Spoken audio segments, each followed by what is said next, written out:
Bagaimana jika menghidupkan kembali masa kecil dan bermain petak umpet? Kemana dia pergi? Apa dia menghilang?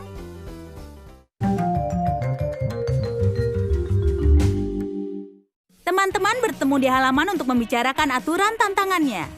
Ryan menjelaskan situasinya. Pemenang akan dapat koper yang berisi sejumlah uang. Tapi siapapun yang ketahuan harus menerima hukumannya. Tertarik? Ya, tentu saja. Baiklah, tantangan dimulai. Ini dia. Hei, kemana perginya semua orang? Oke, saatnya sembunyi. Jane mencari tempat yang bagus di kamar tidur. Mungkin di balik tirai? Tidak. Di kolong tempat tidur? Tidak, terlalu kentara. Sementara itu, Sue mencari persembunyian di lorong. Lemari ini sangat cocok, asalkan bisa muat. Oh, bagus, itu dia Jane. Sue, kurasa lemari ini tidak muat untukmu. Kau harus mencari tempat yang lain. Penny mencoba mencari tempat yang tidak akan diduga orang. Tapi ada kejutan di pintu. Segelas penuh cat oranye. Siapa yang menaruhnya? Ini pasti salah satu trik Ryan. Dia membuatnya lebih sulit untuk para pemain. Taruhan uangnya cukup besar. Penny tidak menyadari kalau dia menendang gelas. Dan dia menumpahkan cat di lantai. Sekarang, jejaknya gampang diikuti. Bisakah dia sembunyi di belakang sofa? Tidak, itu terlalu mudah. Ada sepasukan jebakan tikus di ruang lainnya. Ryan memasang umpan sebelumnya. Dan juga mematikan lampu. Ah, ini dia Betty. Kena. Ah, aku bukan tikus. Sebaiknya sembunyi di sofa. Atau mungkin sembunyi di tempat lain. Penny berhenti di kamar mandi. Kurasa ia mendapatkan ide. Dia perlu selembar karton besar dan juga cutter. Baiklah, potong pinggirannya seperti ini. Lalu ambil krim cukur. Samarkan kartonnya. Sekarang sembunyi. Penny masuk ke bak mandi dan menaruh karton di atasnya. Dari luar, tampaknya itu bak mandi yang penuh dengan busa. Itu normal dan tidak aneh sama sekali. Ted menyembunyikan diri. Tidak ada pilihan. Di lorong mungkin? Oh, bagus, lemari. Sepertinya Ted mengikuti aliran Sue untuk sembunyi dan berusaha masuk. Dia tidak tahu kalau ada kejutan dari Ryan yang menunggunya.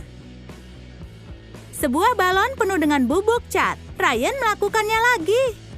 Siapapun yang membuka pintu ini, wajahnya akan tersemprot cat. Ted kena jebakan. Ya, sambutan itu benar-benar penuh warna. Sue juga gagal bersembunyi di lemari dan dia berusaha mencari tempat lain. Masuk ke kolong meja adalah gerakan pemula. Tapi jika menutupi dirimu dengan barang-barang lain, itu dia, lebih baik. Semoga berhasil menemukanku di sini, Ryan. Ted sedang mencari-cari tempat penyimpanan. Kurasa itu tidak akan bisa, Bung. Oh, kursi beanbag itu tampaknya menarik. Ada juga resletingnya. Ted membuka resletingnya dan masuk. Ini lebih sulit dari kelihatannya. Yeay, sekarang dia pria beanbag. Yang penting sekarang, dia tidak boleh bergerak. Jane masih mencari tempat persembunyian. Tampaknya tidak ada yang ingat ada gudang di bawah atap. Itu tempat persembunyian sempurna. Hati-hati, Jane. Ryan sudah pikirkan semuanya. Sekantong bola yang diikat dengan tali. Kau tahu kan talinya diikatkan ke pintu? Jika kau menariknya, kantongnya akan terbuka. Kau ketahuan pastinya, tapi Jane belum tahu soal itu. Kejutan! Tiba-tiba hujan bola dari atap. Lucu sekali, Ryan. Jane sama sekali tidak senang. Paling tidak, semua bolanya sudah jatuh. Sekarang dia bisa memanjat ke loteng. Tumpukan barang-barang ini sangat sempurna. Akan sangat mudah untuk membaur. Setelah pesta jebakan tikus, Betty menjelajah ke dapur. Kau tidak bisa sembunyi di lemari karena penuh dengan makanan. Bagaimana kalau di bawah bak cuci? Oh tidak, bau sampahnya sangat tidak enak. Namun, mungkin kantong sampah memberinya ide. Betty lari ke halaman luar dan membuka kantong sampah di sebelah tong sampah. Dia masuk ke satu kantong besar sampai ke pinggangnya dan memasukkan yang kedua melalui kepala membuat lubang untuk udara. Lihat Betty bertransformasi menjadi wanita kantong plastik. Dia seperti tumpukan sampah. Tidak mungkin ada yang menyangka ada orang sembunyi. Gadis pintar. Tidak mungkin Jane dapat menangani misi tantangan. Sebuah tempat yang sangat baik tidak ada yang bisa menemukan. Oh, ada banyak kotak-kotak kardus di sini. Ide yang bagus. Dengan sedikit usaha, Jane mendesain baju kardus yang elegan. Yang harus dilakukan sekarang adalah berbaring dan membaur. Tipuan mata yang sempurna. Oh, ini dia Ryan. Siap atau tidak, aku datang. Pemimpin yang kejam ini memulai perburuannya. 1, 2, 3, 4, 5. Aku datang mencarimu. Tidak ada satupun yang tidak dibongkarnya. Hei, siapa di balik tirai di sini? Sepatu? Sepertinya ada yang coba membuatku tersandung. Apa? Tidak ada siapapun di kolong tempat tidur? Lemari es? Itu agak keterlaluan. Mungkin ide buruk juga sembunyi di dalam oven? Ryan mulai agak frustrasi. Di mana ya semua orang? Bahkan tidak ada seorang pun di dalam lemari. Iya, aku yakin ada yang mengintai di dalam kotak. Bau sekali. Tampaknya Ryan meremehkan kemampuan teman-temannya. Dia harus agak meningkatkan kewaspadaannya. Dia belum siap berpisah dengan koper uangnya. Operasi pencarian masih berlanjut.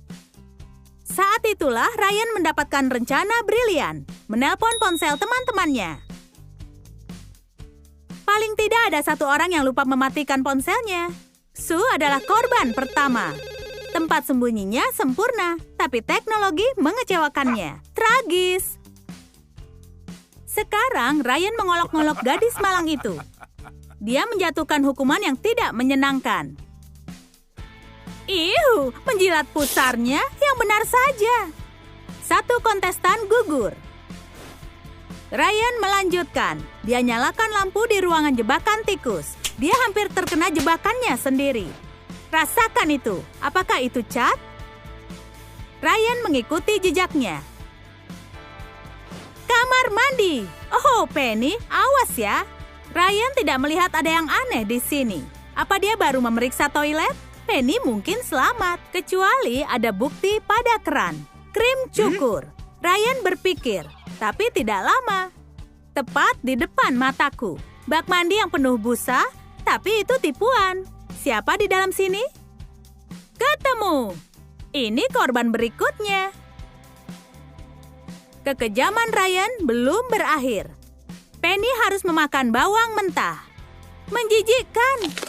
Lupakan kopernya. Kau berhutang penyegar napas. Jadi, siapa yang akan ditemukan Ryan berikutnya? Jebakan bubuk cat muncul. Ryan mengikuti jejaknya. Aha, beanbag. Aku tahu kau lebih pandai dari kelihatannya. Ted, jangan bergerak. Ryan benar-benar mencari. Dia bahkan mengangkat sofa. Dia memutuskan untuk istirahat dulu dan... Ups, ini cara ketahuan yang cukup lucu. Tapi tentunya Ryan harus mengikuti dengan hukuman ala drakonian. Kali ini telur mentah. Yang harus dipecahkan Ted ke kepalanya sendiri. Yang benar saja. Apa ada yang mau melakukannya? Maaf bro, ini sudah aturan tantangannya. Ryan senang dengan kemajuannya dan meneruskan penjelajahannya. Baiklah, ini jalan masuk ke loteng. Tangganya ada di bawah dan bola di lantai. Pasti ada orang di atas sana. Pasti akan sulit menemukan Jane. Dia begitu tersembunyi di balik benteng kardusnya. Tapi Ryan sudah siap membongkar semuanya. Hei, keluar! Aku akan menemukanmu! Jane diam-diam mengawasi Ryan melalui celah. Tapi Ryan terjatuh tepat pada kardus Jane. Jane tiba-tiba menunjukkan tanda-tanda kehidupan. Oh tidak! Nah, halo kau. Ryan harus menderita untuk mendapatkan kemenangan. Jadi, Jane pun harus menderita. Ryan menyemprotnya dengan selang taman. Hei, apa ini benar-benar perlu? Kuharap tidak terlalu dingin di luar. Nah, siapakah yang paling banyak akal dan juga cerdik? Betty. Baiklah, keluarlah. Itu dia, Ratu Sampah. Pemenang tantangan kita berhasil dengan duduk di samping tong sampah. Ryan berkecil hati. Betty sangat pandai bersembunyi. Ryan harus memberikan koper yang diidam-idamkannya. Betty berhasil memenangkannya, kan?